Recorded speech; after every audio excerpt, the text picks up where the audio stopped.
will talk to a bit broader issue around financing of mission-oriented policies. And then we have three case owners, as it were, people from the practice of mission talking about their experiences. And some of those experiences have been already going on for quite a number of years. So there is something that we can learn already from their experiences. And yeah, so let's go into the panel, and I'll do a really very short introduction of where we are in terms of the mission landscape. While mission-oriented policies, of course, have been around for some time, but particularly since 2017-18 with Morano Mazzucato's report for European Commission, I think they had like a very strong restart, if you will. So there is some sort of historical evidence that we can look at where we are with this new generation of mission-oriented policies. And I think there are probably like 5 themes or 5 topics that I would want to introduce here before we go into more details.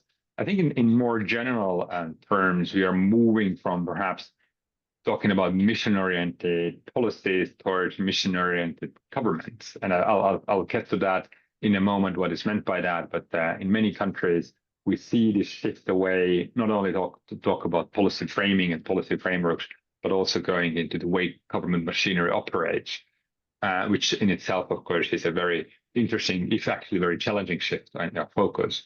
Now, the first point I would like to bring is that we are in many countries, we are moving from sort of framing and thinking about missions as policy goals, policy orientation and directionality, very much into implementation. You see that first programs have been running for years, and there is first results, if you will. But there is also more and more, I guess, sort of like critical reflection around what is actually happening if missions move from politics to policy to implementation. I think what was really interesting in a recent event by OECD, a Missions Action Lab, where you see that a lot of governments are struggling to keep the level of ambition as you try to implement mission-oriented policies. So if you go into implementation, you discover that it's quite a lot easier to hang missions around existing policies, existing tools, and hence also actually to lower somewhat your ambition. And I think that's sort of one of the areas, when we're going forward, is how actually policymakers can keep the level of ambition strong and high enough on mission-oriented policies, and not sort of go along with what has been called the mission washing, essentially calling old policies with new names. And I think this is a key challenge for many, particularly implementation agencies. The second point I think I'd like to make is around it's quite a challenging political landscape. I think we have seen in many countries, I'm sure all of you have seen the statistics that while this is a year of elections globally, almost all incumbents have been losing the elections. And I think that's also has had an impact on these kind of perhaps an ambitions from policymakers and politicians to implement these kind of more ambitious policies, or particularly around sustainability. I think there's a really interesting research coming out showing, for instance, that Biden's economic stimulus programs that had a lot of impact in states with focus or with electorates voting for Republican Party, that the stimulus actually didn't change any of the voting results. So that I think is a really interesting backlash, if you will, against this kind of policies, and also that where politicians are having second thoughts whether these policies actually bring them the electoral results that they desire. And there are also interesting experiences. Sorry, I have a.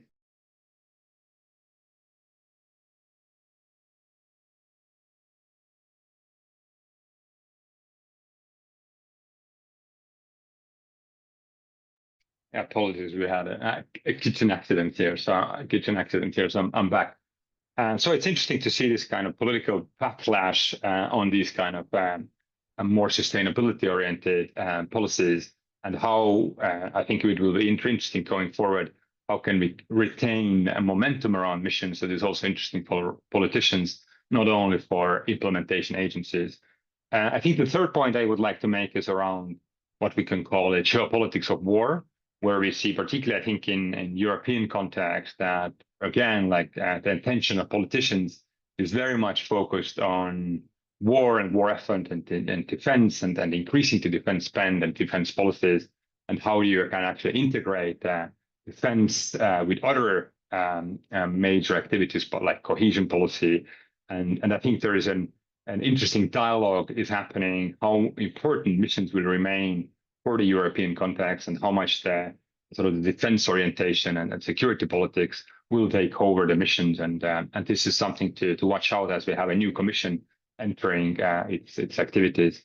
And fourth point I would like to make is around, as I mentioned in the beginning, that missions are moving out of the space of science and technology and innovation, and perhaps also industrial policy, into much broader space of public sector around public services, around, and we will have examples today from public services from our mission casebook as well. So, and I think UK government is an interesting example, where in 2017, where Mariana published her first paper for the government here, white paper on industrial policy, which is very much focused on missions as industrial policy.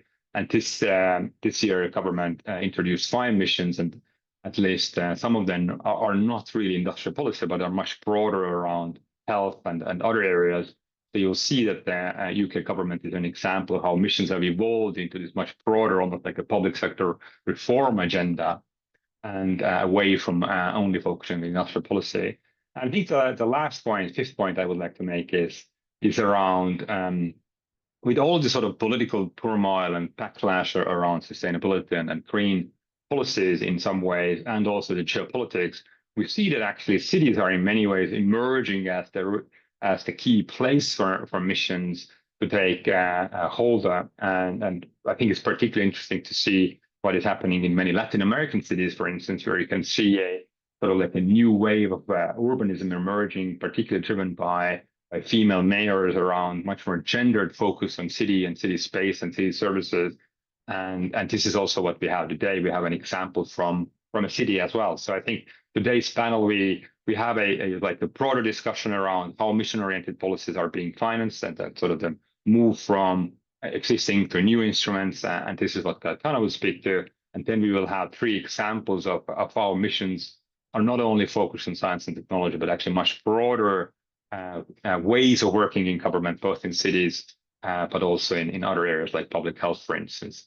And so without further ado, I think after this very short introduction from me, I'll give the floor, first of all, to Katana to talk about his research around how mission-oriented policies are being funded and financed in different governments. Katana, over to you. Oh, thank you, Rainer. I'm really thankful for the invitation. I'm glad to be joining this session. The picture that is on your screen, it's me, although it looks very much younger with Blackbird, but that a few years ago. Yeah, I'm still the same person with more experience on mission-oriented policies. I recently also participated in the mutual learning exercise with Rowan, based on which she published a report on citizen engagement, and I wrote the report on finance for mission-oriented policies. My commentary is also discussing a bit the publications, the case book, and the Dutch report as well. So I looked at that, and so I'm reflecting a bit on those cases and the role of finance in those cases, but also trying to extrapolate a bit on the challenges for financing mission-oriented policies. And I also have a reflection that speaks to one of Rainer's points on the political landscape and the political cycle, and the question of how to, let's say, bootstrap missions against the political cycle. So let me first make a very basic statement that finance can both enable and constrain the transformative changes that are aimed at through missions. And so let me make 4 observations about this. First, we see an evolution of how finance or public finance is being deployed.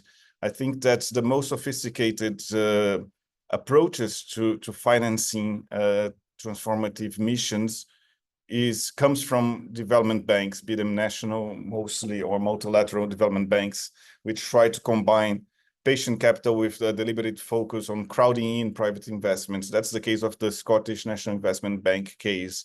Also, but then we see a different approach in the case of South Africa employment stimulus that is more direct, using public funds to create immediate economic impact through a trickle-up strategy. That's a bit different than aiming at the crowding in that development banks are doing. Both are valid, but they operate through different theories of change, and that is important to have a clear understanding of the role of finance on this theory of change. Finance will not achieve those missions, but as I mentioned, they can both enable and constrain.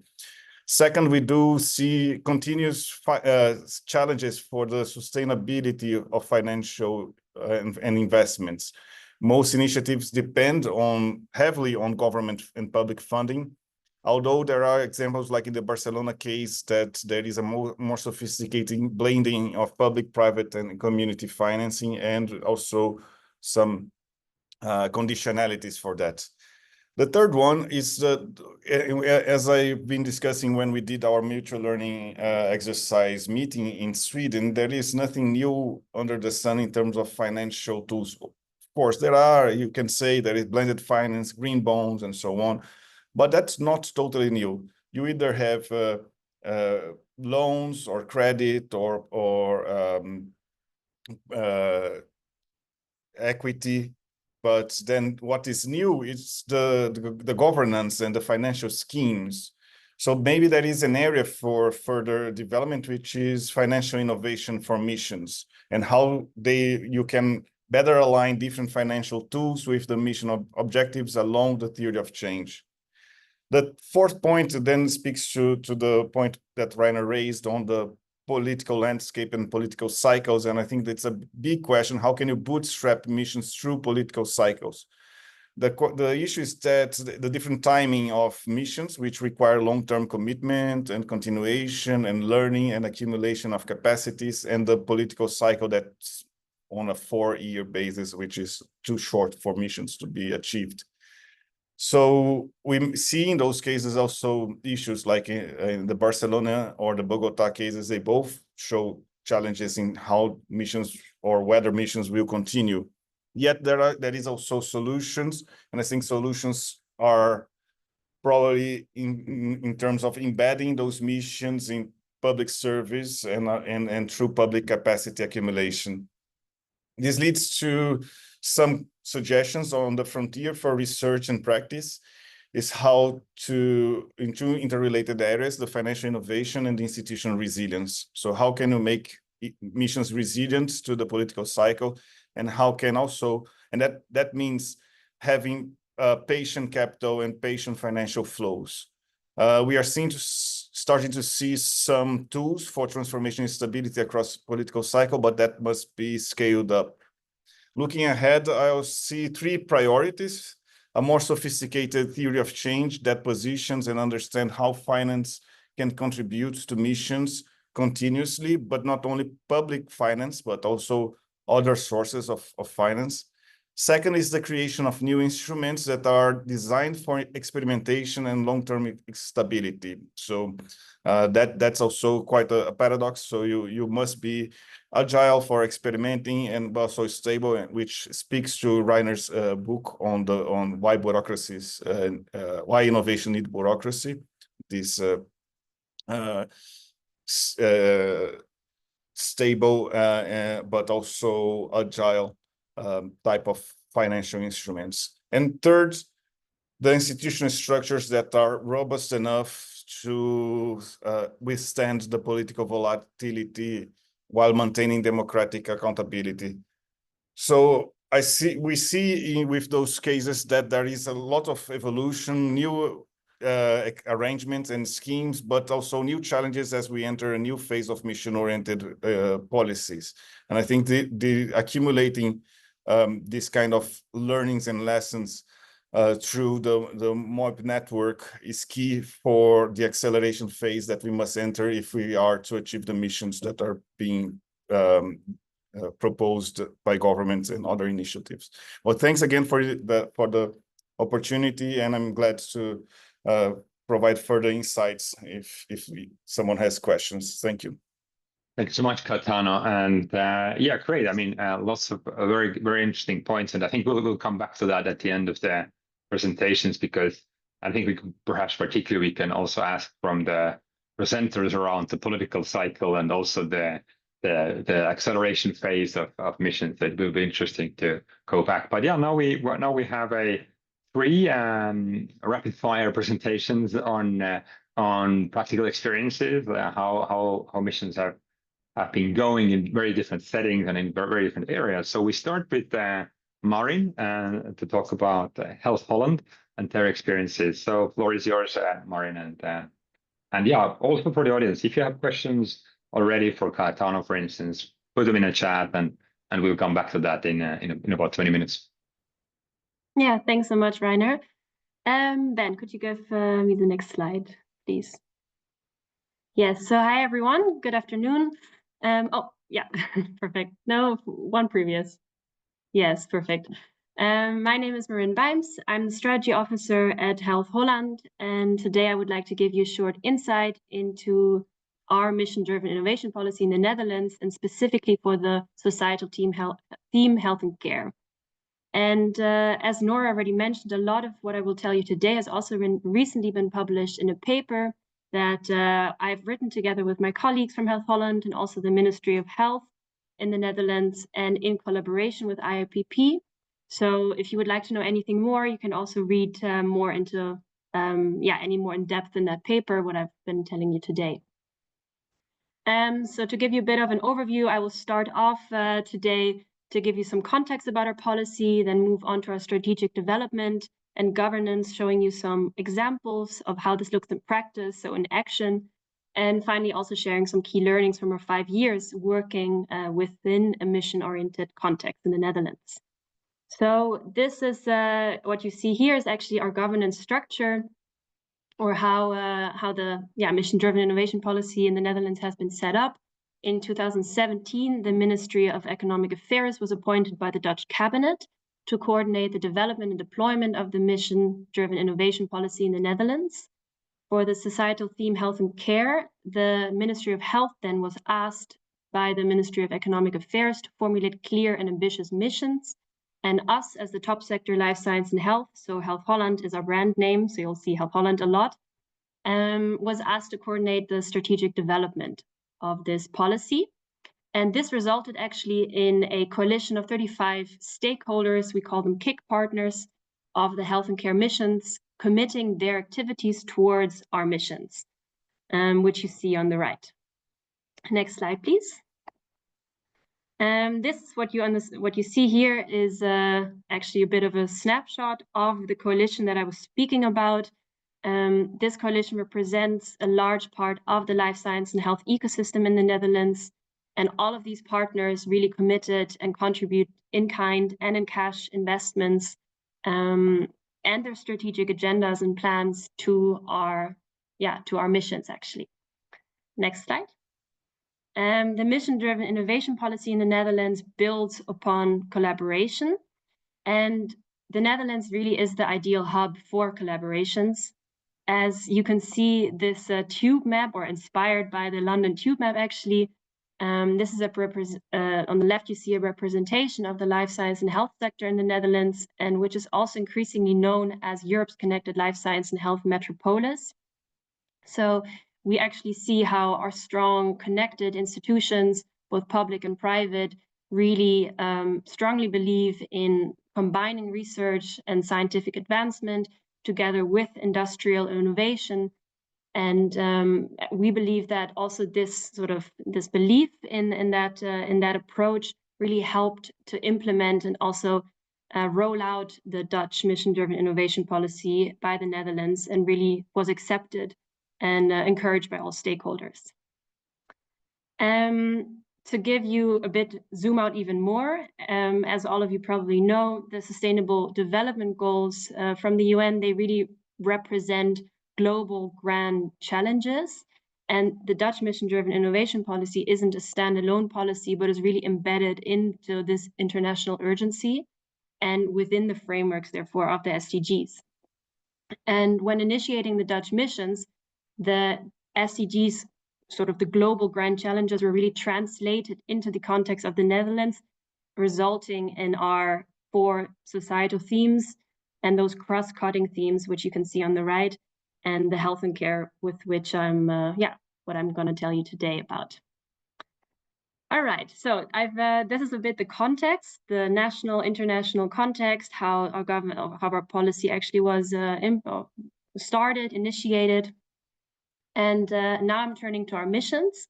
So as you see on the left, I won't go into depth into any of our missions, but if you have any questions, definitely feel free to contact me after this panel. Our 6 missions, they provide ambitious goals towards which we direct our innovative landscape. And our missions, they actually start with our central mission, which is 5 years longer in good health and 30% less health inequalities in the Netherlands by 2040. This mission is actually supported by our 5 submissions, which we work towards better lifestyle in the living environment, contributing to good health, organizing more health and care in one's own social environment, improving the quality of life for patients living with chronic diseases and dementia, and also being better prepared as a society against major societal health threats. Those are our missions. And as you see, our missions really target actually the entire health and care ecosystem. So it doesn't really just focus on one sector, but it really requires actually a sort of transformation of the entire ecosystem. So therefore, with our stakeholders, we realize that we cannot, to achieve those missions, we cannot just develop and pump money into technology, but and keep doing exactly actually as what we do. But we need to go through a transition with our entire ecosystem and all stakeholders involved in order to achieve such ambitious moonshots. So for this, we also developed our vision of an ecosystem, which is actually citizens at the center, as you can see on the right in the figure, and citizens using their talents, so their own talents, to function within their environment in informal systems. They are supported by matching technology, so technology definitely plays a role. And when this is insufficient, the social domain and formal care system, so therapy, steps in. So we really are imagining in an ecosystem where talent of the citizen is empowered and technology supports, and therapy actually sets in when the talent and the technology isn't enough anymore. Next slide. So to operationalize and structure the needed activities to step closer to our missions, we developed 4-year strategic agendas called KIAs, and they are formulated by our 35 KIC partners, so our knowledge and innovation partners. And within the Dutch mission-driven innovation policy, we adapt quadruple helix approach. So meaning all the stakeholders I showed in the previous slide consist of citizens, researchers, industry, and the government. And the KIAs really provide in detail the strategic agenda for public-private collaborations and are formulated with all the KIC partners to really foster co-ownership. That's really important for us and for our policy, that the sense of co-ownership is really carried by all stakeholders. And the strategic commitment of the KIAs are collected in terms of financial commitment in a knowledge innovation covenant, which you see on the right. So of all partners of the mission-driven innovation policy. And within the strategy development and financial commitment, we really focus on cross-sectoral collaboration, engagement of stakeholders, quadruple helix governance, and of course, public-private collaboration. So how does this look in practice? As I've mentioned, we have this coalition, and they commit financially to the strategic agendas of our missions. For example, you have a TNO. In the presentation, you don't see the logo now, but we have, for example, a TNO, which is a knowledge institution, or applied universities of applied sciences, or we have Dutch Research Council. So very different types of stakeholders investing their instruments and their means towards our missions in the covenant. And as a Matthijs Jansen, an academic writer from the Netherlands, says that mission-driven innovation policies are policies that mobilize existing instruments through new governance spaces where directional policies are debated among new constellations of actors. So really mobilizing these instruments towards directional goals. And to see in action a bit what we've been doing, in the last years, we've actually developed with a large coalition we've accelerated actually the development of an artificial kidney for dialysis at home and on the go, and really with the focus on giving patients with severe kidney problems more freedom and enjoyment in everyday life. So if you remember, that's the mission 3. So really with those stakeholders of public-private actors, focusing on that mission and trying to innovate on that level. And further, also, if you click further, Ben. Yes, we've also set up public-private innovation hubs with thematic focus areas working towards innovative solutions, for example, in the field of cancer or regenerative medicine, organ on the chip, and cardiovascular diseases. And those partners are all really focusing their instruments, focusing their innovative agendas towards the missions within our coalition. All right, now to round off,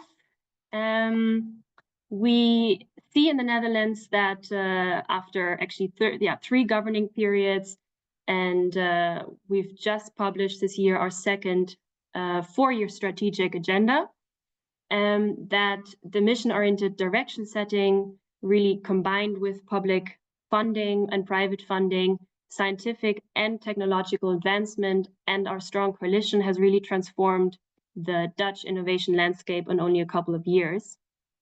And we've really seen successes such as, for example, governments having to think about their own missions and focusing their activities on urgent societal needs, bringing direction and focus to political strategy, also increasing stakeholders or increasing stakeholder engagement to to connect stakeholders that were previously unconnected, to stimulate new partnerships, the adoption of a quadruple helix approach, sort of with the KIA and the KIC, noticing how a bottom-up movement really enriches a top-down policy. So those are successes that we definitely see and value within our period, or within our coalition and within our strategic period. But also next to the successes, we've also learned some important lessons, which I want to go through with you here now. The importance actually of governance structures that are agile and adaptive, and also definitely taking the different stakeholder characteristics into account. Thinking of a quadruple helix approach of both government and citizens. So really taking the characteristics of these different stakeholders into account is important.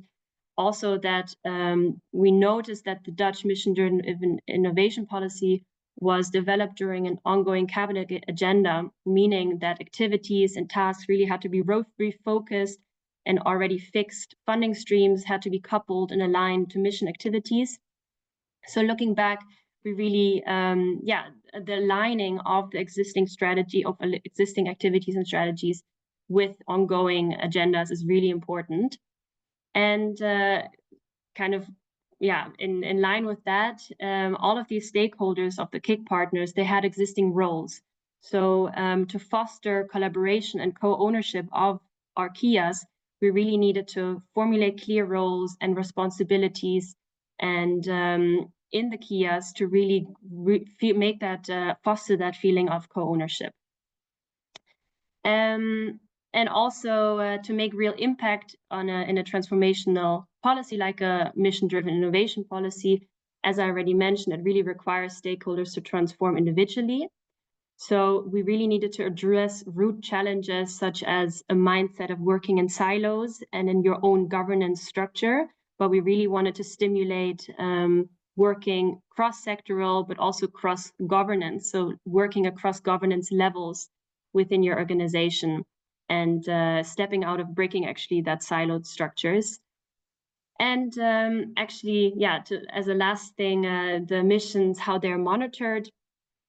But due to their complex nature, actually, these policies, we had to rethink how we want to monitor and evaluate them. We had to broaden the metrics of impact evaluation.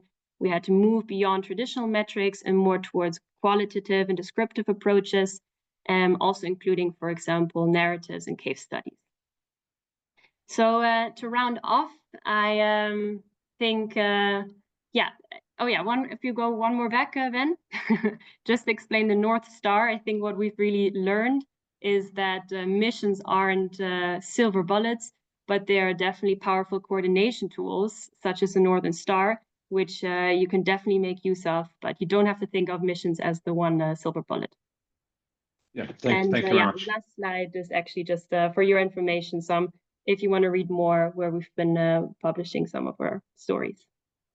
Yeah, thank you very much, Marian. And as one can see, this is one of those cases where of course missions are building on previous generation of policy, and it's a lot of like a natural evolution, but also it's very much an approach of embedding missions into stakeholder and ecosystem and taking them along. I think it's one of the possible answers to how do we can counteract a political cycle or political changes of direction and still keep on going in the with missions and the important work that they provide us. But I think that's really interesting. And I think the other comment is that Netherlands probably is one of the most studied mission-oriented countries in terms of having really very strong academics working with you since a while around missions. So that I think there's also a lot of reflection, again, capability to evaluate the system as well, which I think is probably very helpful. Now we move to a very different area in terms of looking at public services. And again, if you have specific questions, you can put them in Q&A. If you have specific comments, put them in the chat, and we can come back to that. But yeah, Kattel will talk about the South Africa's presidential employment stimulus program, which another very interesting case of mission and policy. So Kate, the floor is yours for your 7 minutes. Thanks so much. So next slide, please, Ben. I will dive straight into it. The presidential employment stimulus was initiated as part of the economic recovery strategy in the context of COVID. And South Africa had a crisis of unemployment before COVID, but COVID really exacerbated that. We lost 2 million jobs. And there was what I would call a degree of policy panic because the impact on the society is so catastrophic. We reached levels of 55% youth unemployment, and there was a need to act. And so the mission was to deliver a mass employment strategy quickly in the context of COVID. That was, in a sense, the immediate mission, but what it provided was actually an opportunity to reimagine the role of public employment programs as an instrument for bottom-up development. Now, public employment programs are not new. Often they're called public works programs, partly because of their history and infrastructure. And if one's honest, sometimes they are awful. There are public works programs that have the work is drudgery, they pay low wages, working conditions are terrible, they're a proxy for social assistance and not a very good one.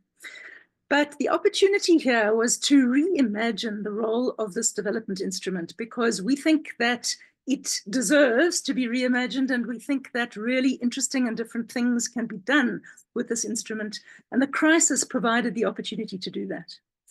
And that was embedded within a wider agenda, which was to show how societies can and indeed should shape labor markets in ways that create opportunities for people even when markets can't. Now, of course, the big picture mission is inclusive growth in our economy that can create employment at the scale of need. And we have an ambitious program of structural reform trying to do that.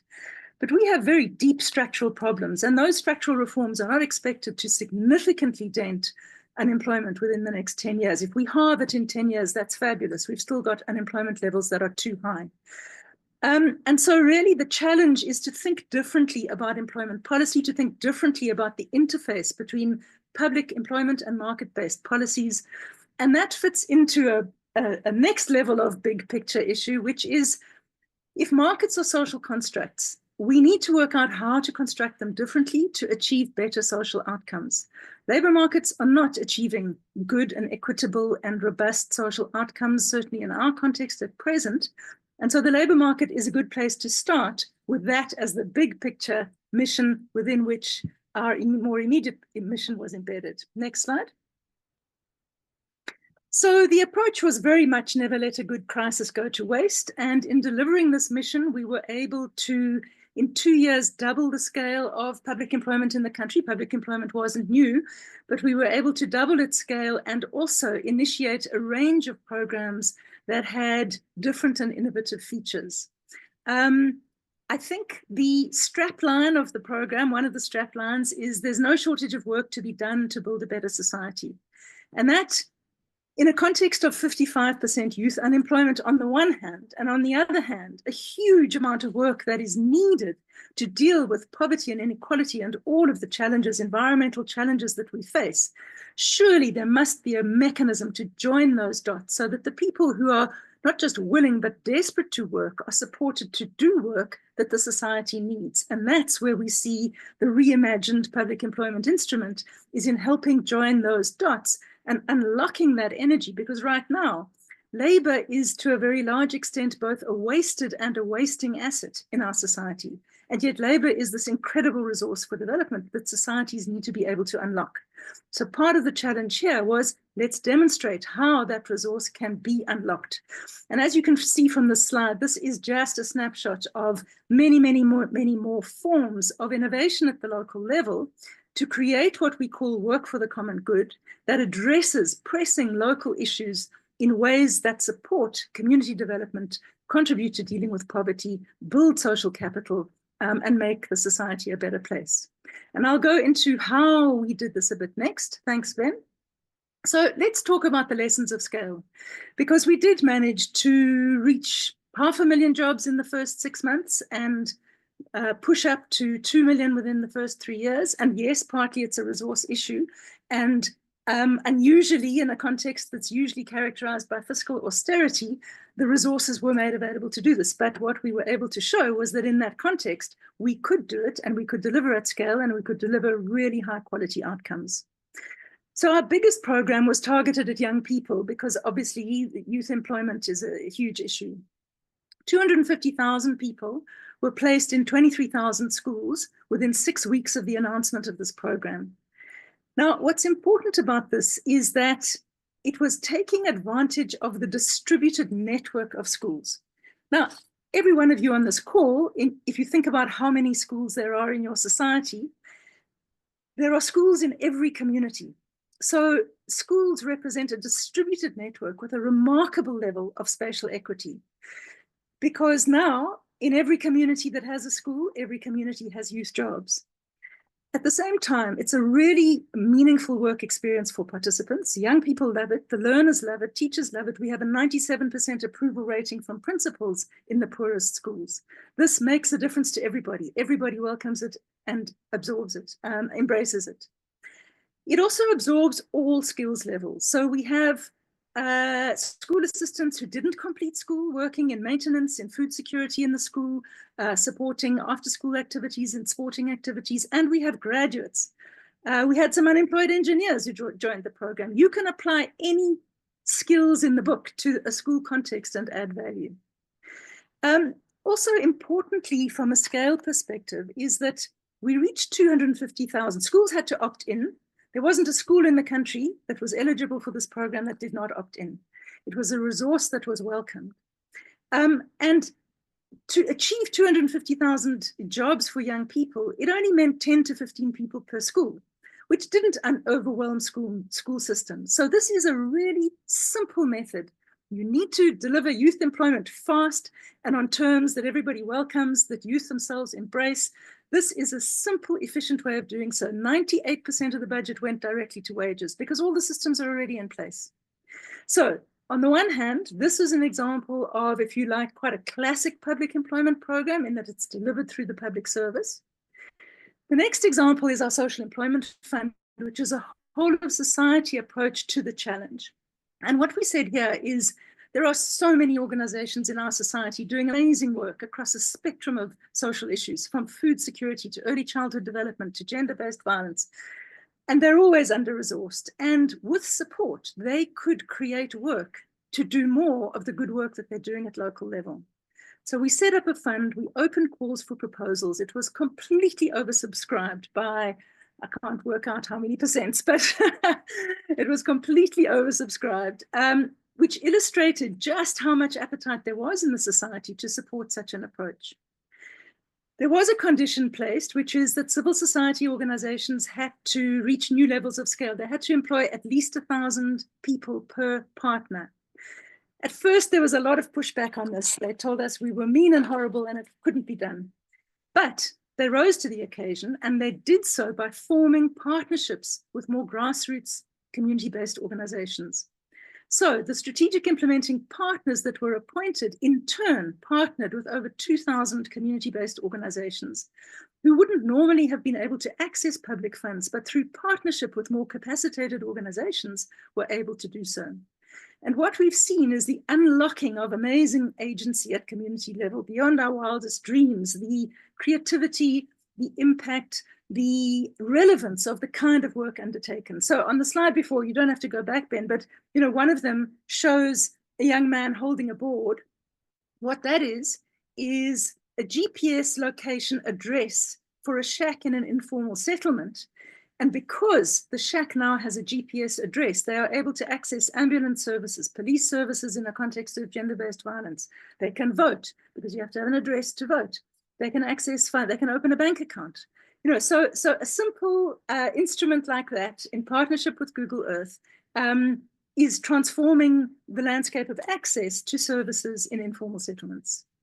The third example was the creative sector. Now, you'll all know that the creative sector was very badly affected by COVID. And in this case, the approach taken was not a classic public employment model at all, because we recognized that most creatives are in the gig economy, or they're self-employed, or they're in SMEs. And so the issue was to help them get back on their feet with public support for them to create employment for themselves. So here, the proposal was, the process was calls for proposals for new creative work to employ themselves and others. And again, the creative sector rose to the occasion. This fund was totally oversubscribed. They created over 60,000 jobs. And in the process, they generated amazing new creative content and jobs across every genre, from drama to video to film to poetry to dance, public art, you name it. And what's been so exciting is the multipliers, because they were able to do this work with public support, but then the products of that work have been able to earn additional income. So movie tickets, royalties, some of the movies are on Netflix. They've been able to play it forward and earn additional income in the space. So one of the key lessons here, don't over-design and make space for the unexpected. Next slide. So what we think we're doing here is unlocking the social value of labor. And the key fundamental point is that when markets can't create employment at the scale of social need, we need instruments that can. Societies need to pay attention to employment policy beyond just market-based opportunities, because participation in work matters so much to people. And it's not just about the income. It's about far more than that. It's about inclusion, a sense of contribution, a sense of validation, net access to networks, to capabilities. It's around a sense of a pathway forward. So work matters to people. In all of our societies, currently, if there's no market demand for labor, labor is seen to have no value. And the message to unemployed people is that they have no value. This is a very negative message in a context of 55% youth unemployment. And the critical point here is that even where labor has no market value, it has a social value, and it can create social and cultural and economic and environmental value. We need instruments to unlock that social value. And we see public employment as an instrument reimagined so that it's not drudgery and it's not dreadful conditions of work, but actually recognized employment as a missing dimension in employment policy. Next and last slide, Ben. So finally, the strapline. Employment matters too much to people and to society to leave to markets alone. Doing so gives markets primacy over critical social outcomes. And in fact, the point of society is to shape markets on terms that are good for people. So a component of a reimagined public employment approach in the mix can offset the otherwise often brutal commoditization of labor that we often see. At the same time, it's an instrument that we rarely have seen can unlock community agency, ownership. It can build social assets and services, civic capital, social ties, networks, and social cooperation. And as labor markets get more fragmented and challenged with precarity, with AI, with the challenges of the climate agenda, and so on, we need an instrument like this. We need to reimagine it. We need to use it. We need to use it to build new dimensions of the commons and of the social economy. Thanks. I'll end there. Thank you very much, Sandy. And yeah, really fascinating case of reimagining a very classic instrument, if you will. And yeah, so if you have comments or questions, put them in the chat or Q&A. And yeah, we go to our last case for in the first session, which is from London. And Sandy, the floor is yours. Thank you, everyone. Hi, everyone. So my name is Sandy Tung. I'm Principal Policy Officer for Technology and Innovation. I sit in the Economic Strategy team at the Greater London Authority. So I'll tell you a little bit about London's journey of using a mission-oriented approach to addressing complex problems. And to do this, I'll take us through some of the kind of governing mechanisms and frameworks that we established to deliver a missions approach, and then talk about some of the new ways of working that resulted from it. And share some of the lessons and insights around what we learned from that experience. So if we go to the next slide, the background of this, basically the onset of COVID-19 in early 2020 revealed some really kind of deep-seated inequalities in London that like we already knew, but kind of really exacerbated. And we started looking kind of beyond the initial wave of just addressing the pandemic and having a little bit of room to think about how we were going to recover from this critical shock. The Mayor of London really kind of saw a transition to long-term recovery as an opportunity to address a grand challenge. And that meant restoring kind of confidence in the city, minimizing the impact of COVID on London's communities, especially those that are most vulnerable, and building back better the city's economy and societies. And what was really important about this was that we recognized that there was not a single entity within London that was able to make a lasting impact individually. So the mayor really kind of took this opportunity to solidify a vision, the Grand Challenge vision, to convene a new initiative, the London Recovery Programme, and established the London Recovery Board in June 2020 to oversee the programme. And on this board, the mayor convened representatives from anchor institutions across London to really take on this grand challenge together. So the board membership was really kind of drawn from London's government, its business community, civil society, and also included representatives from police, transport, healthcare, central government, education, many key sectors. And also the Youth Partnership Board was also included in this as well. So kind of including the voices of the young people. So the Recovery Board formulated 9 recovery strategies, missions, which you can see on the screen. And it was the board was supported by a recovery task force, which was a small team that was set up within the GLA to coordinate actions across all those institutions across London to meet and deliver these challenges, working in partnership with local authorities. There were 33 in London, and working with healthcare bodies, business groups, trade unions, voluntary sector, academia, national government, and so on. If we go to the next slide. Eventually, after taking on delivering the recovery program, and as we moved post-pandemic, the London Recovery Board was eventually dissolved in 2023, and it evolved into something called the London Partnership Board. The Partnership Board inherited many of the key work streams and missions from the Recovery Board, and you can see the slight changes here. And it inherited many of the kind of successful ways of working as well.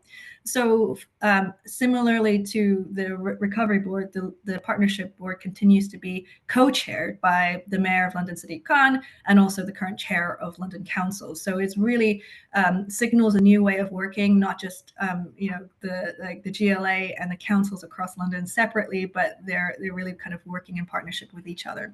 And that shift from recovery to kind of just having a London partnership board really acknowledges the fact that London faces many multiple complex challenges, and there's a need to apply kind of cross-cutting mission principles to deliver new priorities. And these cross-cutting missions include things like green and sustainable recovery, seeking to reduce inequalities across Londoners, and promote health and well-being. And what was really kind of astonishing to think about was that prior to this, there was actually not a single mechanism or structure for London stakeholders to work together to tackle these challenges. This really was the first time that formal structure was established to enable leaders across London's institutions to come together and solve problems together. So moving on to the next slide. So just to kind of share some of that learning, and it really, the pandemic was in a way accelerated the transformation of the GLA from its origins when it was set up in the year 2000 as a largely policy strategy focused organization to becoming an organization that really fosters collaboration across London's leaders and kind of using the mission oriented approach to deliver programs that benefit Londoners across the city. And so the legacy of that London Recovery Board, which is now seeing in the partnership board, has combined a real appetite for doing things differently, working in partnership with each other, and has really kind of shifted mindsets across London's government. And we're still using this today to deliver new priorities, such as the London Growth Plan, which is a new priority set by the Mayor of London and new government to boost the economy. We were able to kind of engage with the London Partnership Board and use that as a mechanism to discuss kind of our overall approach to delivering growth in London, to identify initial priorities, highlight strategic opportunities for developing talent, aligning our industrial strategy with the national industrial strategy, looking at approaches to things like housing and infrastructure. And it really kind of builds the foundation for a collaboration with a wide range of stakeholders to enable us to really produce a growth plan that is developed in co-production with all those organizations in a sort of non-hierarchical way, and enables us to kind of engage and influence government in many ways. But while in the run-up to the autumn budget that occurred a couple of months ago, and in the subsequent spending review. So just kind of touching on some of the other learnings, I think we're going to skip over to the next slide, if that's okay. The one after, actually. Another thing that we had really developed a capability internally for is the concept of open innovation. So one of the programs we delivered as part of the recovery program was an open innovation challenge called Designing London's Recovery. We partnered with the Design Council and UCL to deliver an innovation challenge that supported 11 multidisciplinary teams to design new services and products to tackle some of the 9 recovery missions that were set out in a couple of slides ago. The aim really here was to explore new ways for innovators, designers to work in collaboration with those on the forefront of tackling the response to the pandemic, to engage with in a systemic way and shift mindsets and behavioral patterns. So yeah, in the next slide, you can see the way that we set up the innovation challenge was quite different to the kind of traditional approach of basically funneling down lots of different ideas, having judges select a few interesting ideas that we would then fund, and essentially creating a competition that would select the most popular solutions. The kind of this new way of following a mission-led approach to delivering open innovation led us to a path where we were able to kind of really look at a portfolio of ideas and to really think more ambitiously to encourage the cohort of teams to work together and think about their solutions as an ecosystem in response to the recovery missions.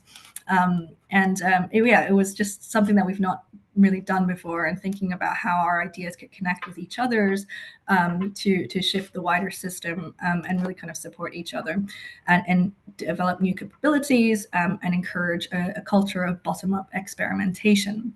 I think and part of this experience has also built up a desire, an appetite for innovation internally as well within the GLA. So subsequently, we've been able to run open innovation challenges around other topics that were developed out of the recovery missions, such as helping Londoners find access to good employment.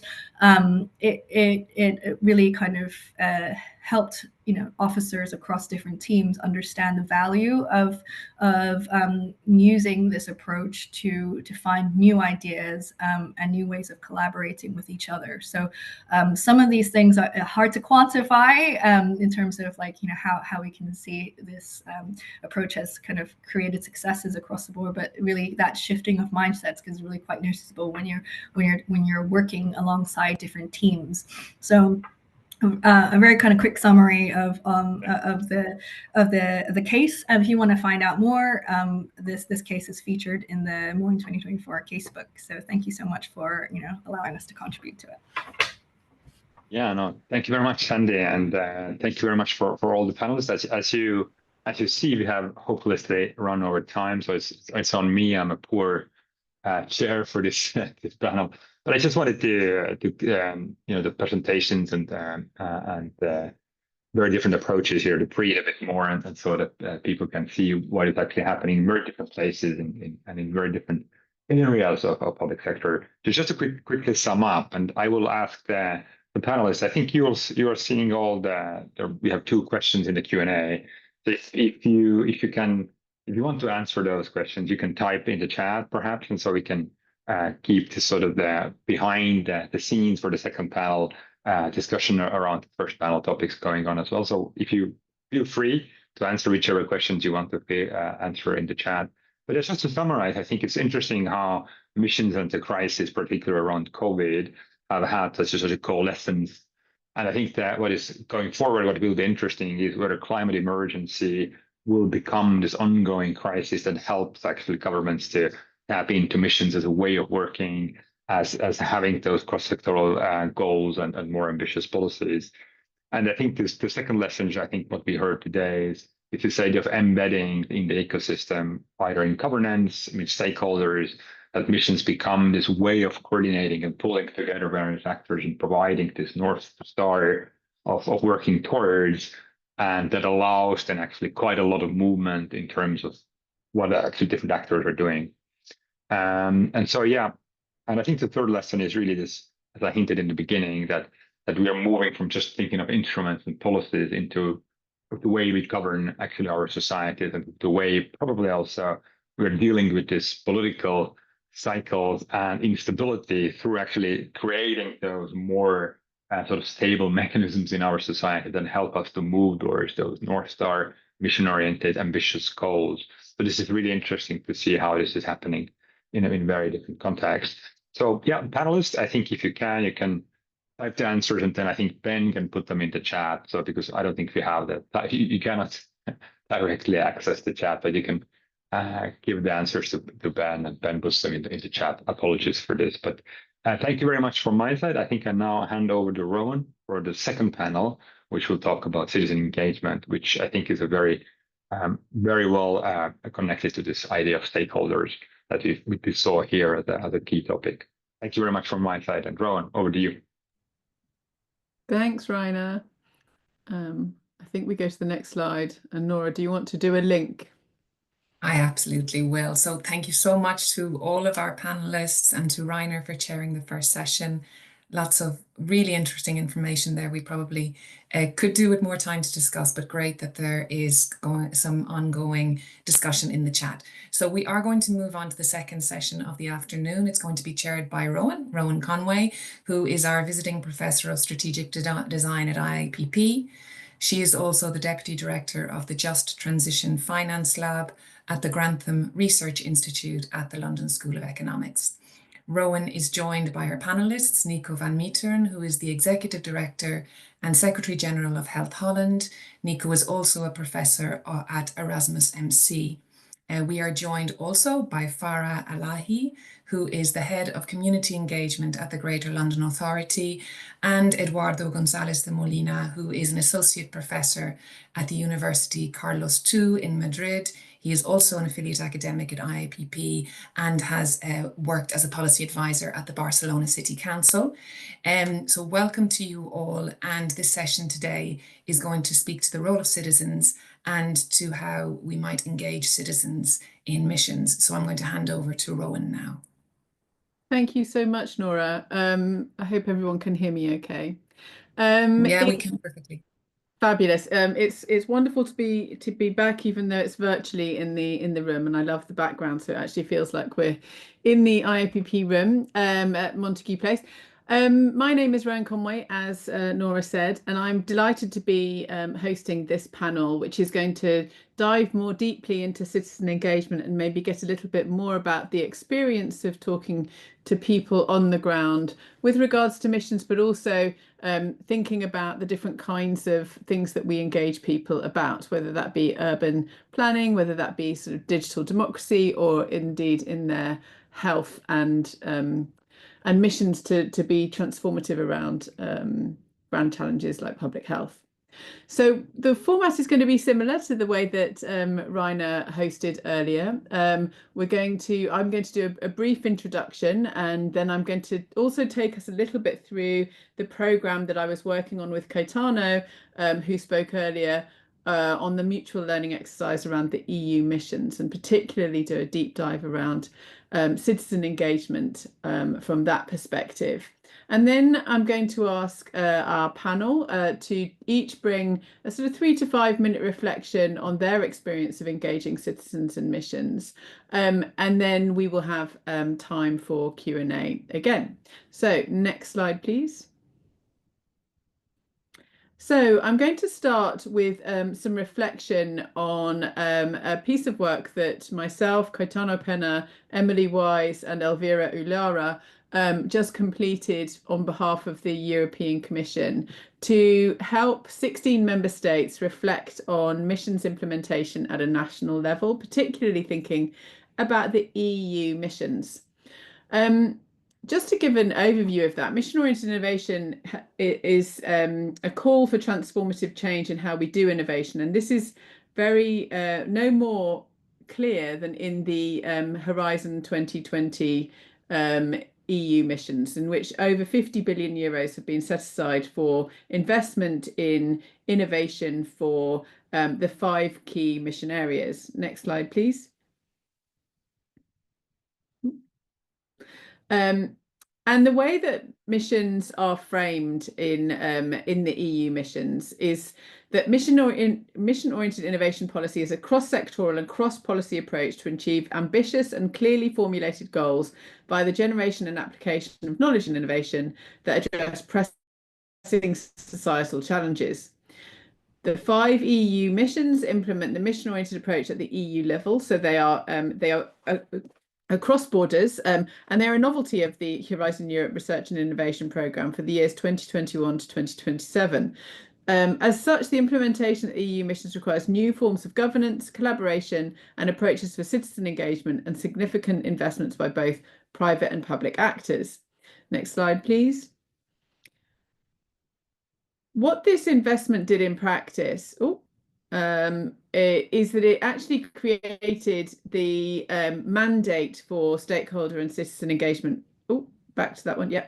The mandate for stakeholder and citizen engagement by virtue of actually dedicating funding to a mission approach. One of the particularities of the mission-oriented approach was its directionality in one instance, so it's normative rather than agnostic about what innovation does, but also that it is engaged, that it is seeking to have citizen engagement, and it has a quasi-democratic mandate. It asks that people involved in mission-oriented innovation involve those with technical expertise, with sectoral specialisms, local knowledge and lived experiences.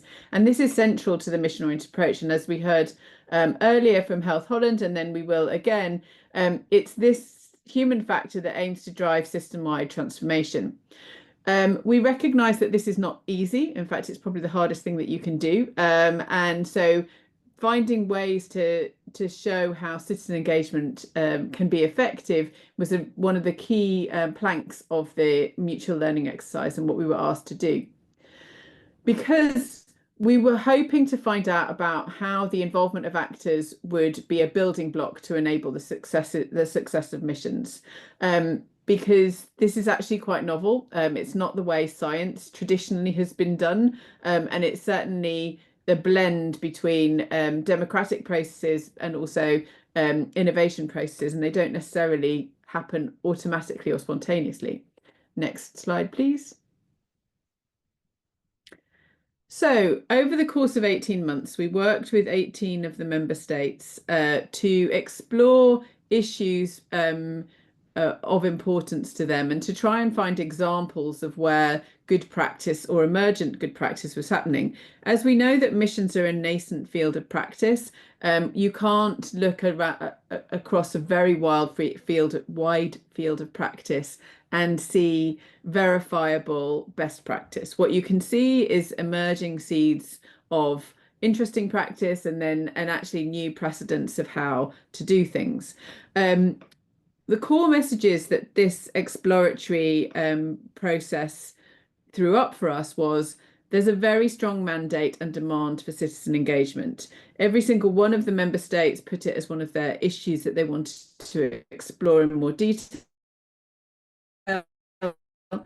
And they often felt that there was an implementation gap. And so that's the sort of say-do gap where you say citizen engagement is important, but then on the ground, it's very hard to actually show that delivery is actually happening. There are core competencies and capabilities that are not a direct extension of business as usual STI. When I say STI, I mean science, technology and innovation, and particularly the funding that flows through Horizon 2020 does tend to flow through the innovation landscape. So whether that's the early stage, the fundamental research stage, or the more mature stage in terms of commercialization of innovations, it is a well-worn innovation process, and it's not one that is used to engaging with citizens along the way. And so the competencies of citizen and civic engagement are not things that are actually come naturally to those necessarily in the field of science, technology and innovation. And this is the IIPP strapline, but innovation is political. Effectively, when you say anything, it has a directionality to it. It can be perceived as having a political agenda. And so navigating that when you engage with the citizenry is something that is also probably a novelty to people who operate in the innovation space. Next slide, please. As I say, almost all of the MLE submissions, and when I say MLE, I mean mutual learning exercise, cited the involvement of stakeholders as one of their top 3 challenges. They all saw this at various levels, whether that's national, regional, local, or even public-private partnerships, because there's a wide range of different ways that you need to build engagement through missions with stakeholders. Members wanted to learn how to design and execute successful implementation strategy in collaboration with public and private partners, and how to deliver the kind of cultural change and better cooperation needed for public-private stakeholders for effective mission implementation. Next slide, please. So to show that there was this strong mandate and demand for citizen engagement, next slide, please. We saw that effectively there is a very strong sense of public attitudes within the EU resonated strongly with the areas of the EU missions. So the EU missions are these 5 areas: adapting to climate change, prevention, cure and support for cancer, restoring our oceans and waterways, reducing emissions to achieve climate neutral cities, and protecting and restoring soil health. And as you can see, very few people are not at all concerned about these issues. And in most instances, you see people between moderately concerned and extremely concerned. So therefore, wanting to show that the EU is actually doing something about this. This kind of gave the mandate, if you like, for actually undertaking this citizen engagement. Next slide, please. But it's not a simple operation to just start doing citizen engagement from scratch. There are core competencies and capabilities that aren't a direct extension of business as usual STI. Next slide, please. So it's important to see that there are different kinds of things that public participation can do. We use the International Association of Public Participation spectrum as an accessible framework to disaggregate the kinds of citizen participation that that needed to take place. And this helped members of the MLE think through their strategies so that they could build from their kind of corporate communications or the things that they might have felt comfortable with, where people were being informed, members of the public were being informed, right through to this sort of empowering and citizen science end, where you're actually putting in people in charge of decision making at the hands of the public. Next slide, please. A nice way to look at this is actually to think about this broad spectrum as this onion. This is the public participation onion created by the Wellcome Trust, where it starts actually showing that this spread from information to deep dialogue has a wide range of different channels. And so knowing what those channels are helps you start to build a portfolio of different kinds of engagement, because the more labor intensive, if you like, and actually capability intensive area is this sort of participatory action research or deep partnerships and shared decision making, whereas wide audiences can actually benefit from just the direct broadcast communication. These slides will be shared afterwards, and this is also in the report that we shared. But this is something that helped our members see that they needed to build a portfolio of activities to support their missions, and that they didn't have to do everything. So it's about making sure that your engagement mechanisms suit the task that you're trying to do. Next slide, please.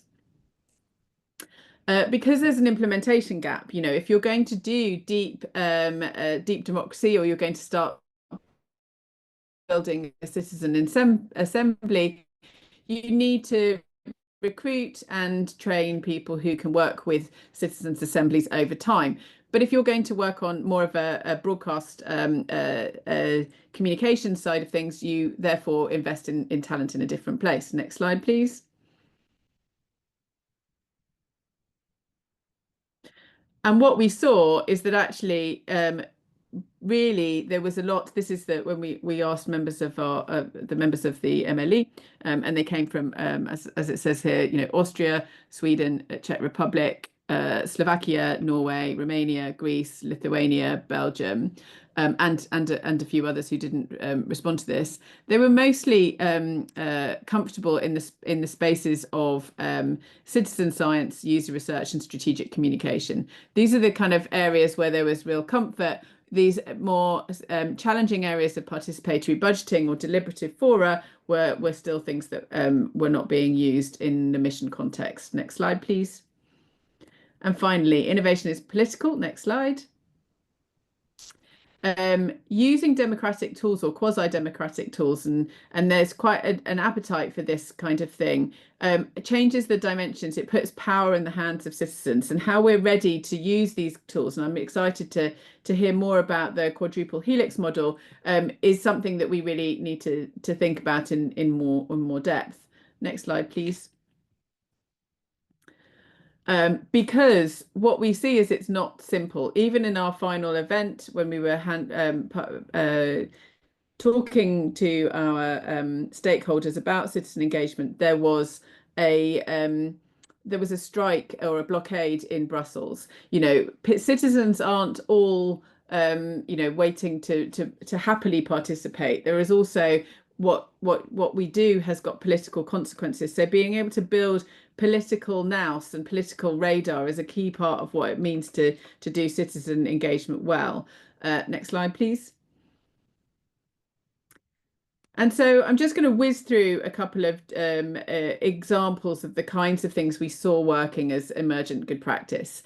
Participatory research methods, so this kind of co-design, building voice into some of the scientific explorations. We saw doing some really interesting things in Germany, particularly looking around water, some of the work around water. Next slide, please. This is now quite well known, the missions process in Vinnova in Sweden, in which they developed the concept of system in the room, bringing together collaborations to work to co-design two particular areas for missions and then build them into policy prototypes. Next slide, please. We also saw good use of the national and international collaborations, working as living labs in cities as well. So learning from each other on a global level, but actually happening in places. So this is an example of the living lab in Limerick in Ireland, which is part of the Positive City Exchange. The idea is that it's an immersive space that can learn from and work with local communities, and particularly was trying to build a concept of a positive energy block, which was a demonstrated project for citizen energy. Next slide, please. Then in terms of things like working with health, and we'll hear a little bit more about this, but there are some really interesting examples of participatory action research as a social research method, which actually helps catalyze bottom-up kind of community context-driven program development. Next slide, please. Next slide.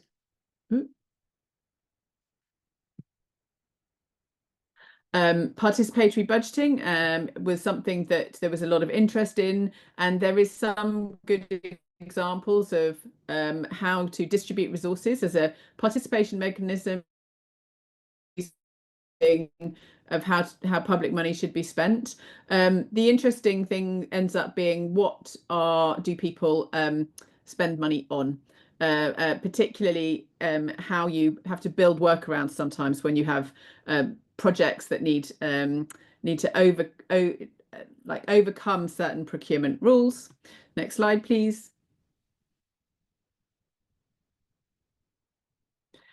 And I think finally, in terms of the methods, the use of citizens' assemblies, particularly for climate, to blend as the space between large-scale legislation, so the Climate Act in Denmark, in which this became a sort of a national strategy, but then how that then connects with the funds that are then spent on investing in missions. So the Danish INO missions are mission-driven green partnerships. So how the Citizens Assembly participates in the mechanism for missions is a really interesting way of looking at the sort of top-down and then how it's expressed at a bottom-up, in the bottom-up. And then I think final slide. Next slide, please. Oh, and to the next one. I think we're going to come to this one a bit later in Barcelona, but next slide, please. And finally, we asked our members, and I think this is an excellent game for anyone to invest in. This was developed by Urbact where they talked to, I think, over 80 policymakers who had experience of citizen participation, gathering the reasons why citizen participation was challenging. We played this game because actually there's an awful lot of nervousness around citizen participation, and this offers the opportunity for people to really understand how it goes wrong before then deciding how to make it go right. So I would highly recommend this as a game for anyone to play. And it's available, I think, where you can get your hands on a copy of this. But I'm now going to pass over to our panelists to talk about their work in context. So next slide, please. So I'm really excited, really, to hear from our panelists to bring some of these ideas a little bit to life. We're going to start with Professor Nico van Meteren, who is Executive Director and Secretary General of the Dutch Top Sector Life Sciences and Health, otherwise known as Health Holland. And he is guided by Nico and the Health Holland executive team. The top sector developed the Visions for the Future 2030 for the societal theme of health and care and mission-driven policy. So I'm very excited to hear a little bit from Nico about community engagement and citizen engagement in that context. Nico, over to you. Thank you very much, Rowan. I like your last slide. Hell no. I will share it with you. Yeah. Well, let's go somewhat deeper into why I like your slide. What has happened over the last 15 decades? Health and care were an enormous success. We got provided by a enormous and lengthening of our life expectancy, etc., etc. And every success comes with a cost.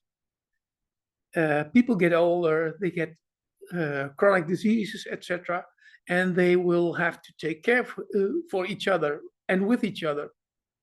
So what we have seen in the Netherlands, and probably in every country, is that society is already running for a transformation.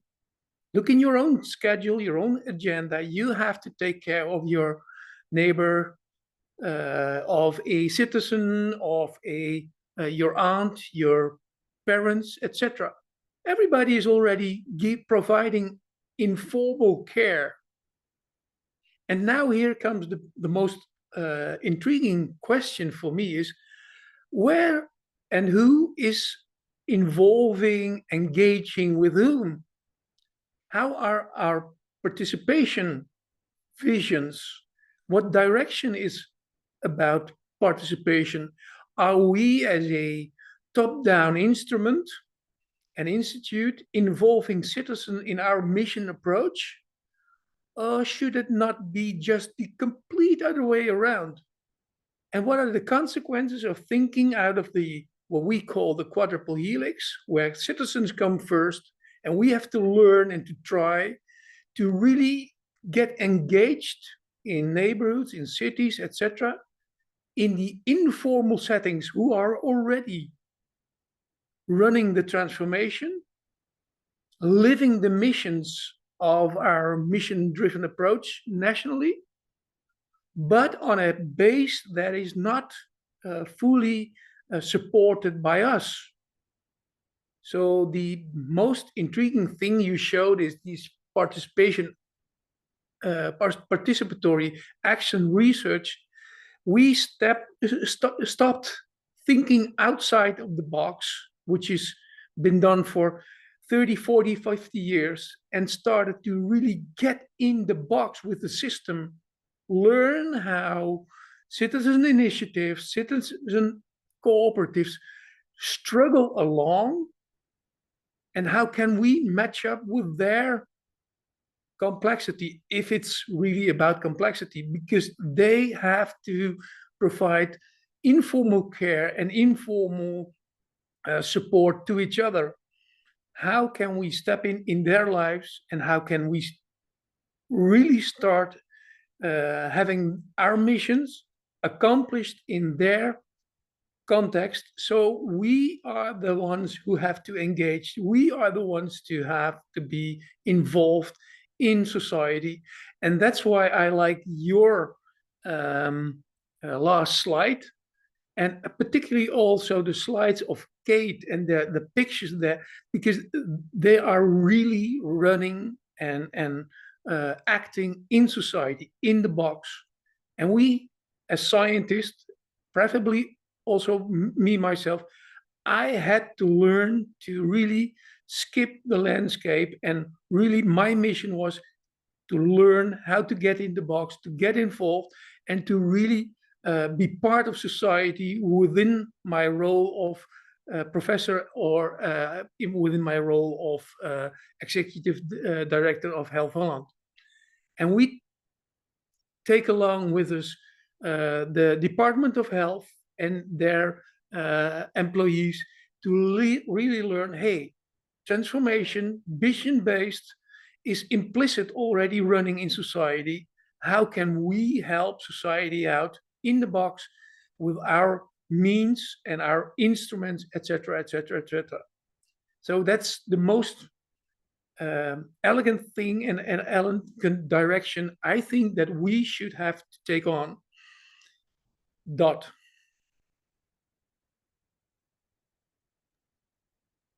Excellent. Thank you, Nico. It's very interesting, the idea that, if I understand you right, that you're moving from something that's very top down, know that they have to take more account of who has unlock this latent asset. You know, the community code, but there's still some ambiguity as who leads. I think that's what came through listening to that. Something that certainly resonates in our experience, or my experience in London as well, and it's a good link over. Excuse me, Rowan, can you hear me?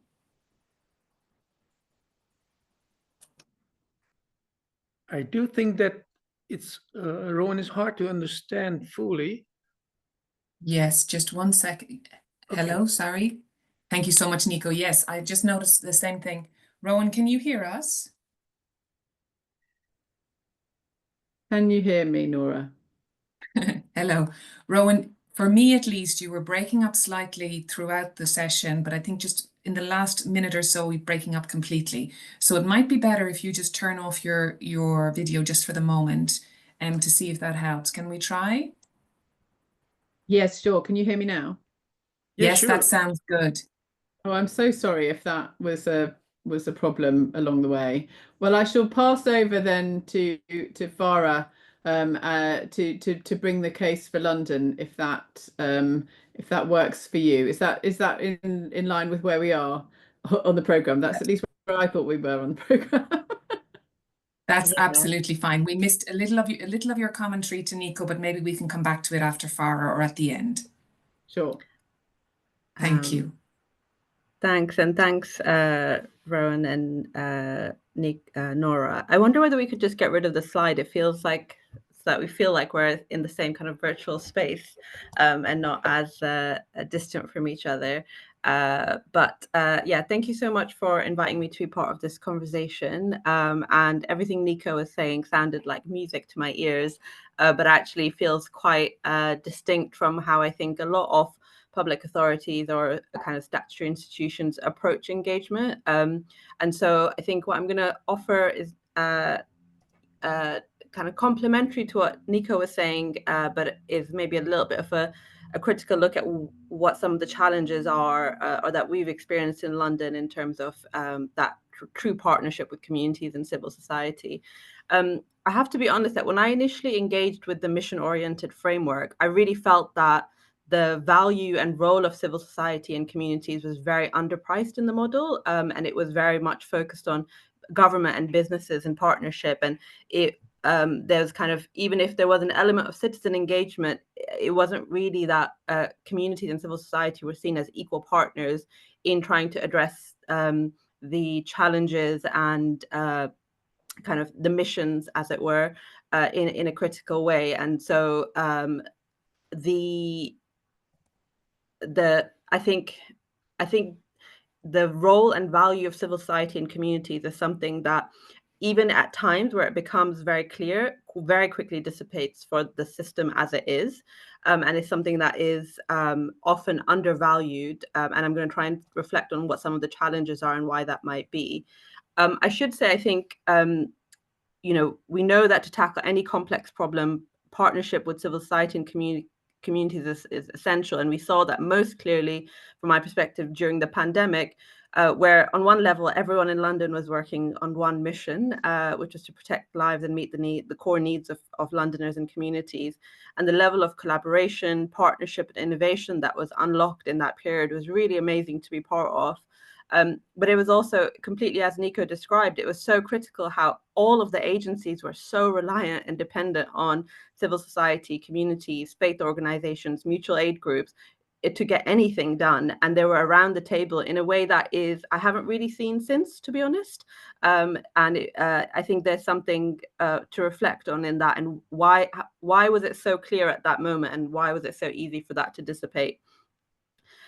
It was a very unique situation where everyone in the city, if not the world, was working on one mission. All other priorities were dropped. And I think one of the big challenges with trying to operationalize this kind of mission-oriented approach and kind of partnership with communities and civil society is that all the different directions we get pulled in, and each community and each policy team and each agency has such a multitude of priorities that the focusing in and prioritization is actually really, really hard.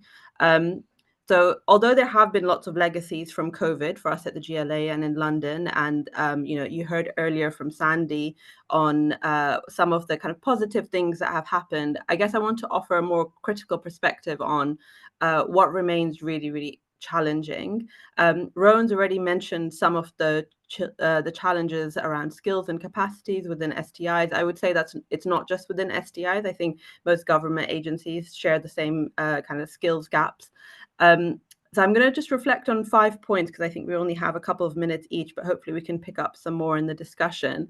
I think there's, I guess, we can't go forward without mentioning the huge disparity in resourcing between governments and businesses and civil society. There's little to no funding for communities and civil society to really be part of strategic partnerships. Most of the funding that they receive is to deliver services or frontline activity. And I think before we can launch into any type of partnerships on missions or anything else, we really need to have a think about how do we create a level playing field for all partners, so that they can be they can have equal access to that partnership. My second point really picks up on what Nico was talking about. I think so often there's a massive question about who's defining the terms of the partnership. Often it's that communities are being invited into the table of government and maybe business as well to kind of help us create solutions, rather than actually saying that what's the new table that we all need to move to say this is a shared challenge for all of us. This isn't a challenge that just communities face or government faces or businesses face, but how are we communities are not just our helpers, but they're our real partners. And I think most often they're positioned at best as helpers, but sometimes not even that. I think there's also something interesting about the very different nature of these types of sectors. So in government, you have clear decision-making structures, bureaucratic processes. Civil society doesn't exist in that realm. It exists in complexity and diversity and thousands of organizations that are operating at different scales and on different issues. So who is it that you're inviting into the room? Who's part of your board structure that you naturally set up as a government agency? There's no senior responsible officer equivalent that you can kind of pull into the room. I also really believe that there's a severe underinvestment in civic infrastructure. Civil society really needs networks that bring together different groups, strengthen voice, and explores common challenges, so that when we pull them into partnerships, they've had that space to really think through those issues and challenges and what they want to present.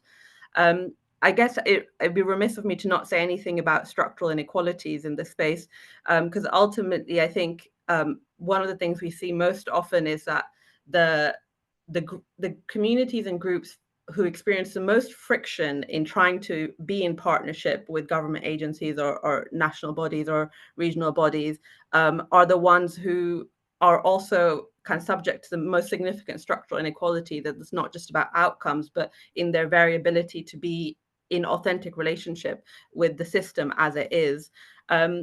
All of these things are things that I think can be addressed, but I think before there's a kind of chicken and egg question, and do we launch into missions and then find ways of working together, but who's doing the work to kind of create the right conditions for all three of the kind of partners that are listed to actually be in real relationship and partnership with each other. I'll stop there. Thank you so much. Those are really excellent. I think I can maybe come back on with we'll see how we go. Those are really, really broad but excellent points, particularly in the context of the different asymmetries of participation capability, and whether that's like, if someone is paid to be in a room and another person is not paid to be in the room, that's one of those hidden foundations that might be missing within our assumptions that citizens want to participate. Of course, they may want to participate, but we all need to pay the bills. So how we overcome these things, and I think that might lead in to what Eduardo can speak about, given the work that you've done working with the Barcelona City Council, because Barcelona is well known for its innovative methods for engagement, and so to take to a different city and see if maybe some of the challenges that Farah illustrated there are resonant with you, and then also find out a little bit more about the approach from Barcelona. Over to you, Eduardo. Thank you, Rowan. Thank you very much. It is a pleasure for me to be here and to discuss a topic that is quite complex, I must say, because it has different points of view, and we can see probably the first thing I want to say here, in addition with the Farah and Nico comment, is yes, so there is an imbalance in power between the different stakeholders. So that's the first thing to say. So whatever policy you want to introduce, if you are the policymaker and you really believe in introducing all the stakeholders, all the residents into the policymaking process, you have to, the starting point is to acknowledge that inequality, that difference of power. Then you can develop different strategies in order to level the playing field, as Farah said. So I'm going to just, in 2 minutes, I hope, to unwrap the different tools that the city of Barcelona made in order to introduce all the stakeholders into the policymaking process, specifically in the case of housing, because, well, for sure, this is whatever citizen engagement process can be used for any kind of different types of public policies.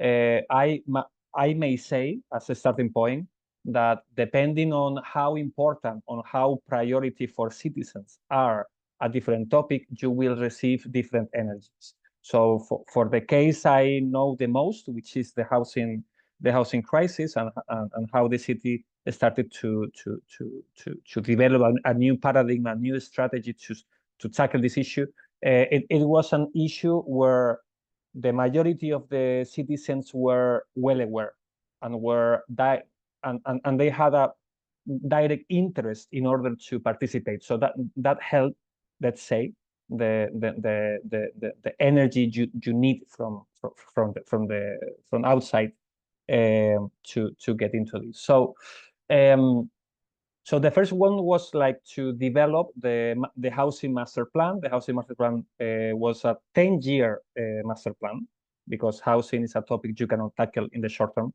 And this master plan, the Barcelona Housing Mission, whatever you want to call it, it was made through a co-production process in 2 different levels. The first level was made through the collaboration with stakeholders, and here a stakeholder I'm specifically referring on organized, let's say, organization, if you want to call it double it. So basically citizens or lobbies, good lobbies, bad lobbies, whatever organization that are part of the civil society were involved in the creation and in the monitoring along the way of this housing master plan through a specific participatory governance, which was the Barcelona Council for Social Housing,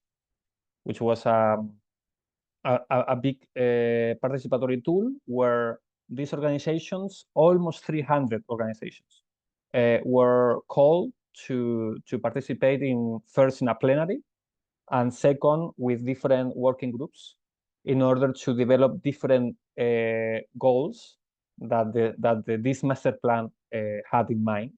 So the city council draft the first draft, and that was the starting point. It was the only view of the government, and then it sent to all these organizations this draft, and it took almost 1 year, like let's say half to 1 year, to process all of these ideas and to incorporate through different debates, through working groups, and then even through votation, different ideas that were coming from these organizations. That was I must say the most impactful way to introduce these views.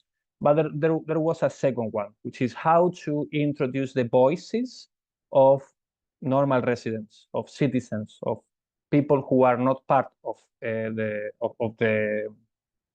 this organization, and was through the CDIM. The CDIM was an open source platform for participatory democracy that enabled citizens to influence the public agenda, and in this example, the housing master plan.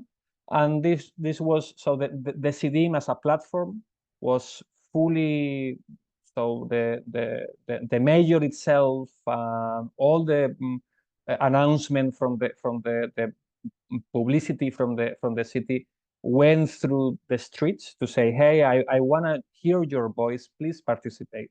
So this was a online participatory process where citizens could just send ideas, and the government had to reply like, hey, I use this idea, now it's part of this, congratulations, or no, your idea was not accepted because it's not my competence for whatever reason, So there was a clear answer, like process where everyone was heard, let's say.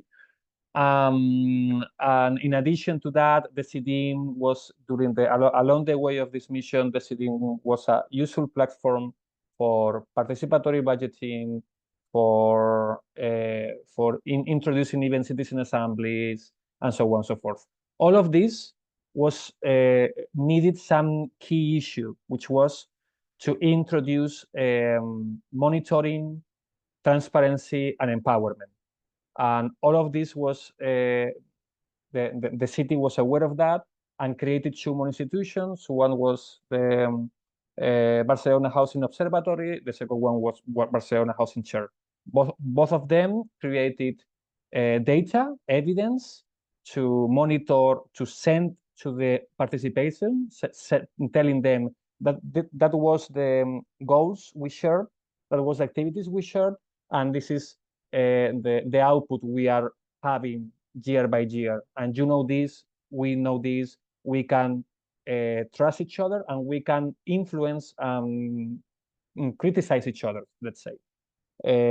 So that I don't want to, because I can be here forever talking about this, but I do think, just as a final, for us, the winning cocktail, let's say, was to create a bottom-up process where the empowerment through transparency, through data, through monitoring was achieved or partially achieved. And all of this was finally, and this is a little bit of propaganda, finally was acknowledged by the European Commission, and Barcelona received the first European Capital of Democracy Award. So that was a process, not an easy one, and I'm sure we can discuss like what was the challenges. I'm sure we will see in the next part. Thank you. Excellent. Thank you so much, and thank you for bringing the two different approaches that had shared lots of commonalities between the cities. I know we've lost Nico, but I do know that we have Kirsten somewhere in the background. If I don't know if Kirsten wants. Oh, there's Nico still there. Kirsten is so much more fun to listen to, and I have to step out in a few minutes. Excellent. So we may Nico may transmogrify into Kirsten as he leaves because he has to host another meeting. But thank you to all of our panelists for taking us through the different approaches to citizen engagement. A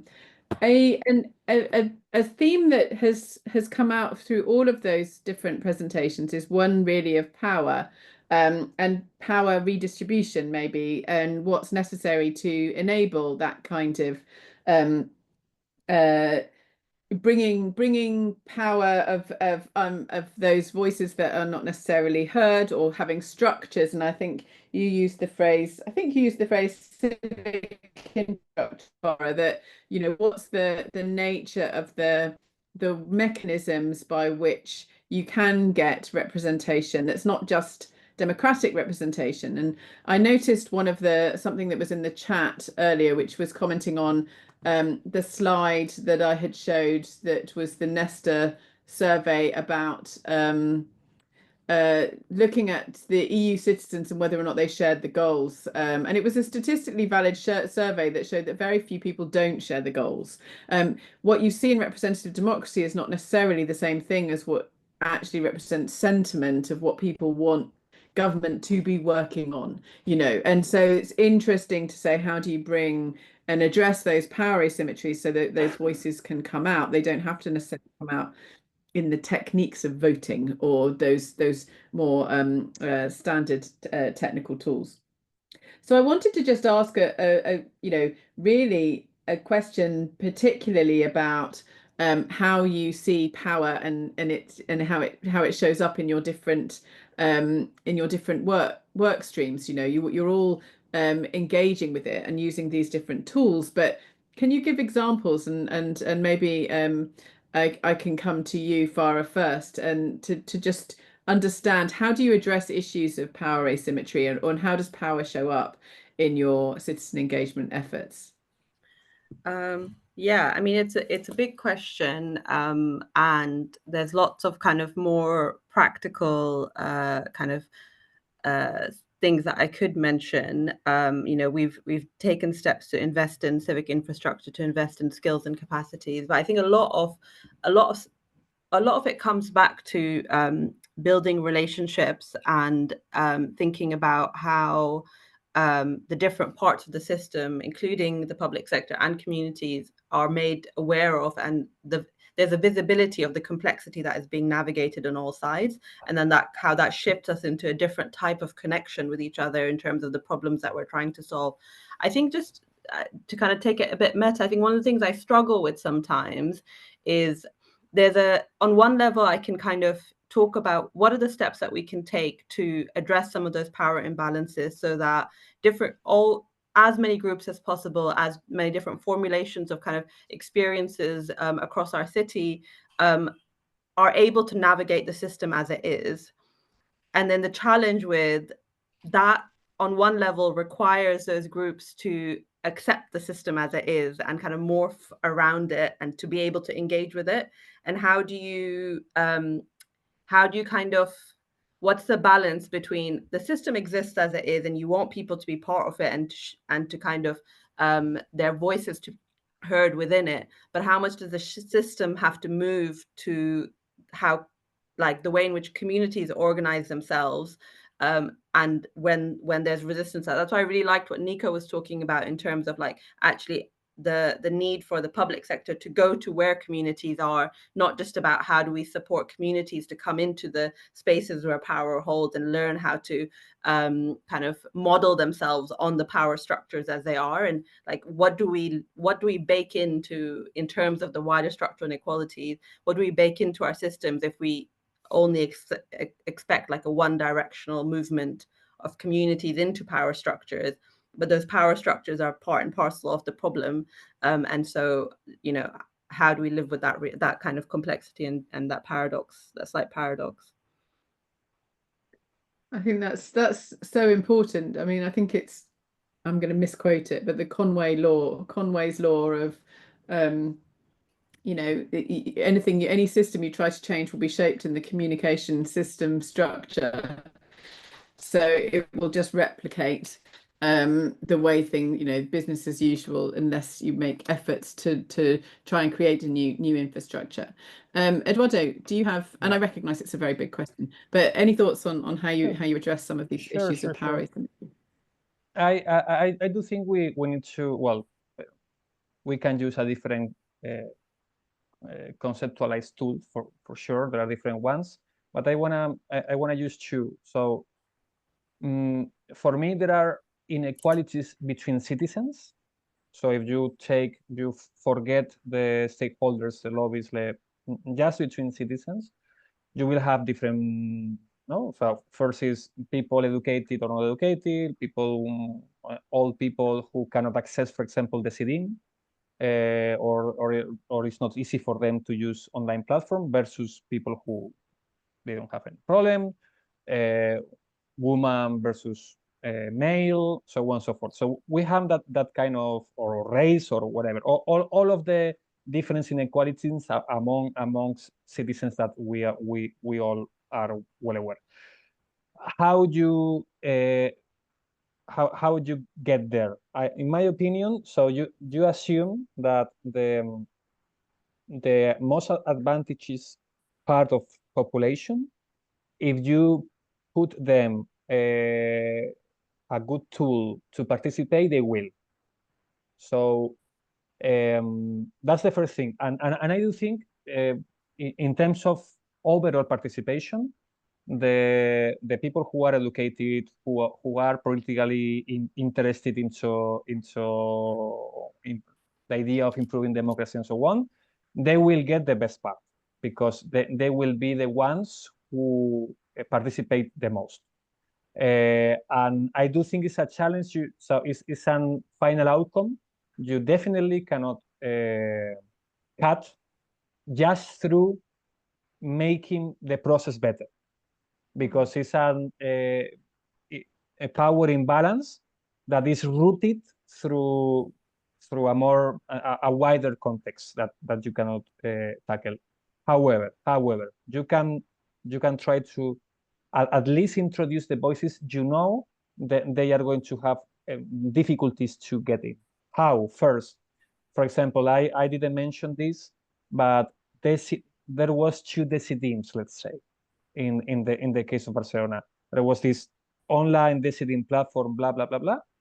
Plus, there was a old style process through all the different districts within the city, where there was like more a process to go where the city that has different districts, the people who were working in the front line, they had the mandate to go to the different social organizations, neighborhood organizations, to go to different places where you find, for example, old people, to say, hey, I want to hear your voice.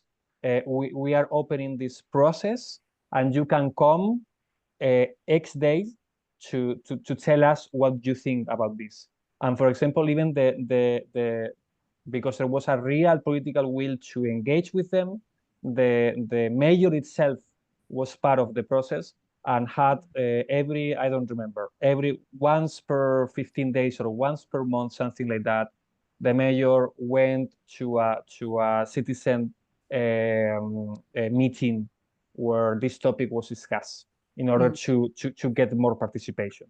So there, the city was able to extract ideas from people who are not super involved like us, probably, who were probably you don't want to go to that meeting, probably you just want to send any ideas through this participatory line. So that for me, that was the one thing. And the second is between stakeholders.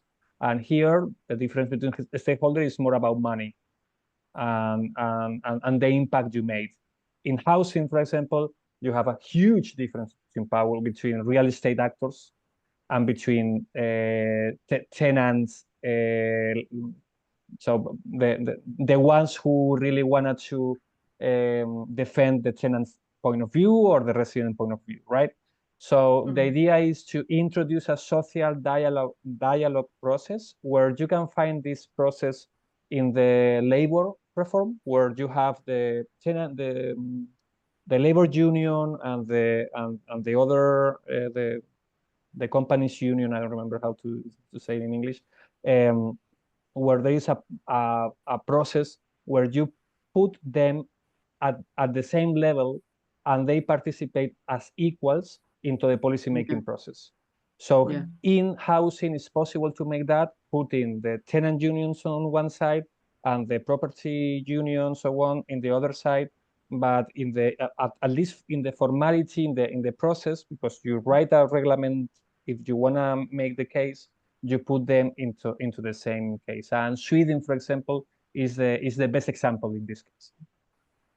Yeah, I mean, I think you articulately illustrate the challenge put by Farah earlier about investment in civic infrastructure, because those are important capabilities. They also take additional investment, you know, facilitative skills and the capacity to do that kind of power leveling work, and then deep dialogue so that you can actually get people in the same place has an awful lot of additionality that's required of it. I recognize that we are now at time, so I don't know, Farah, if you had wanted to come in for a moment to make any comment.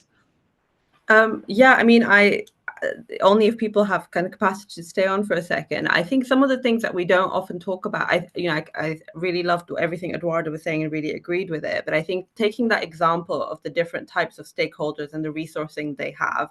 So the resourcing bit is something people often talk about. But actually, one of the things that we don't often talk about is that the group of people that experiences a structural inequality, it's not just that they'll have less resources. They'll actually have quite significant trauma that they've experienced in trying to engage institutions like our own. And that's always present in the room. So the way in which they show up in that room brings that kind of conflict and the ability to have trust and open conversation and dialogue is always present, which is not something that can simply be addressed by the resourcing. It's kind of the resourcing plus. And how do you, as also public officers, navigate that? They're trying to do something positive, they're trying to do something good, but are encountering this friction, which is with, you know, and you start to see it in like, who are people in relationship with, and who are the people that are seen as troublemakers and as problems, and they'll always be coded along racial and structural inequality lines.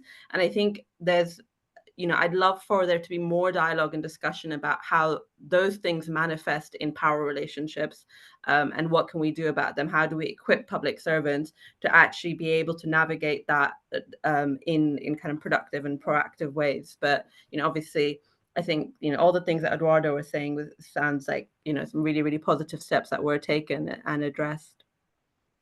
I think it's a very interesting one that we could definitely have a whole other session on. So I'll tag Noor on that, around power and how we address it in these dialogues, because I think it's not just to enable hybrid architecture, which I think is what you talked about you know, with really good examples of being able to go out, having citizen-friendly politicians like the mayor being able to go out and do this kind of work is one thing, but then dealing with those you know, legacies of harm and being able to have very, very flexible conversations when you're trying to get people mission focused, and then they actually want to zoom out to their experience of what's happening in the city now. It's a very challenging issue to to try and navigate, and one that takes sort of, again, going back to political acuity.